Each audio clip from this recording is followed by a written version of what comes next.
Salut à tous, nouveau numéro sur Network Foot TV, en n'oubliant pas de vous abonner sur la chaîne YouTube d'Inside Foot. Accompagné de vos consultants aujourd'hui pour parler d'un magnifique match qui va avoir lieu du côté du stade Pierre-Mauroy à Lille ce mardi 15 octobre entre l'Algérie et la Colombie. Et justement pour m'accompagner avec moi aujourd'hui, un tout nouveau dans l'équipe d'Inside Foot, Yacine Bouali. Comment ça va Yacine? Ça va Bilal, merci beaucoup, merci pour l'invitation.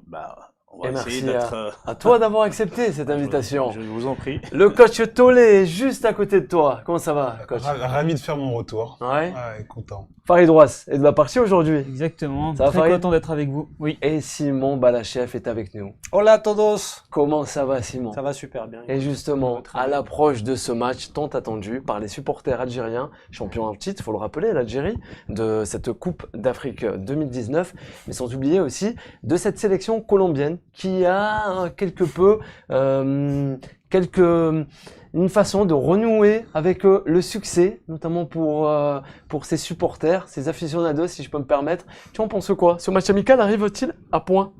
Il arrive à point nommé pour les deux équipes. Pour l'Algérie, c'est un moment de rencontrer un gros d'un autre continent et savoir à peu près ce que vaut cette équipe championne d'Afrique à l'échelle continentale. Pour la Colombie, elle est parfaite parce qu'ils rencontrent également un gros d'un autre continent, eux avec en tête de continuer cette transition entre l'ère Pekerman qui s'est terminée après la Coupe du Monde 2018 et l'ère Carlos Queiroz qui a commencé juste après la Coupe du Monde 2018 et qui pour l'instant n'a que la Copa América dans les pattes. C'est vraiment étonnant du côté de la Colombie, c'est rare à dire, mais c'est un très très bon choix d'entraîneur. Parce qu'on a eu un bâtisseur, Pekerman, quelqu'un qui sait travailler des groupes sur le long terme avec des grandes philosophies de jeu. Ça a marché quand même, hein. Pekerman, c'est un quart de finale de Coupe du Monde en 2014, c'est une demi-finale de Copa América en 2016, c'est un huitième de finale perdu au pénalty contre l'Angleterre en 2018. C'est quand même une belle réussite pour cette nation néanmoins. Et tout ça continue avec Carlos Queiroz, qui lui aussi est un grand bâtisseur. Alors plus pragmatique, lui, moins dans la philosophie de jeu comme Pekerman, il est plus pragmatique, il est plus dans le Carlo Ancelottisme, le Didier Deschampisme, etc.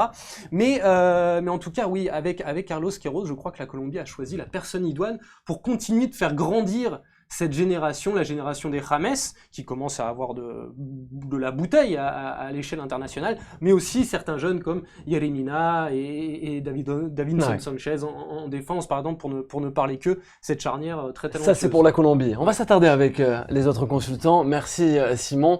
Concernant cette sélection algérienne, excusez-moi, cette sélection. Ça sélectionne. Ça sélectionne, ouais. Aujourd'hui, je pense que l'arrivée de Djabel Belmadi... là aussi, homme fort, Yacine, il faut le rappeler. L'homme fort, mais il faut savoir qu'avant la nomination de Djabel Belmadi, Carlos Queiroz était le choix numéro 1 de la sélection algérienne. Donc, tant mieux pour nous, on a pris Belmadi et on a vu le résultat. Personne ne s'attendait il y a quelques mois de voir cette sélection algérienne renaître de ses cendres, hein, parce que l'Algérie est un pays de football. Et idem pour la Colombie.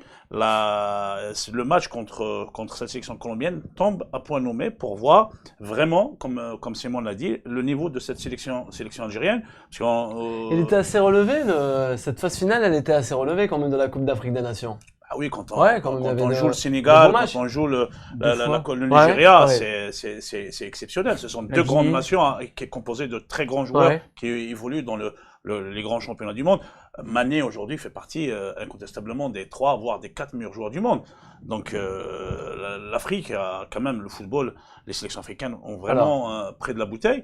Mais ce match, pour nous Algériens, un match de prestige, il faut le rappeler. Vraiment être, la Colombie, on va dire, qui rencontrera l'Algérie. L'outil de mesure pour voir vraiment notre niveau, il se situe où exactement par rapport aux grandes nations de football, parce que la Colombie aujourd'hui fait partie de ces grandes nations. Alors, tu n'es pas algérien, mais bon, tu kiffes le beau jeu, toi aussi, coach Tolé. Bien sûr que c'est pas grave. Non, mais la bonne chose, c'est que justement l'Algérie affronte une grande nation. Ça, c'est un signe. L'Algérie aussi est une grande nation. Mais affronte la Colombie, une grande nation. Bien sûr, Je ne dis oui, pas, aussi, il laisse-moi faut le rappeler. finir, Et Simon nous l'a bien Justement, dit. là où je veux en venir, c'est que surtout, c'est un signe fort de la part du continent africain, de la part de cette sélection aussi algérienne qui est prise au sérieux après avoir gagné cette Coupe d'Afrique des Nations. Maintenant, je pense que le plus dur reste à venir. Pour les Fennecs, on les attendait pas forcément, même s'ils avaient, on voit que le potentiel de l'effectif a toujours été impressionnant, mais les d'autant plus. Mais là justement, voilà, tu t'as remporté cette Coupe d'Afrique. On sait comment ça se passe, Yacine, en Algérie. Il y a une grosse attente. Va falloir maintenant assumer ce statut. Espérons en tout cas que l'Algérie l'assume, car on a besoin d'une grande nation comme ça en Afrique. Justement, Farid, l'Algérie, une ses chances algériennes. Ah bah ils ont Sur ce match. toutes ces chances. L'homme fort, c'est comme disait Yacine, c'est Belmadi. Ouais, le sélectionneur algérien. C'est clair, c'est une belle affiche sur le sol national, 11 ans après. Ouais, en France, faut le rappeler, à Lille. C'est aussi un match à guichet fermé. Ouais, complet déjà. Donc les supporters seront nombreux. Il y a un engouement avec l'Algérie. Exactement. Et c'est vrai que la Colombie n'est pas du tout une nation facile à jouer.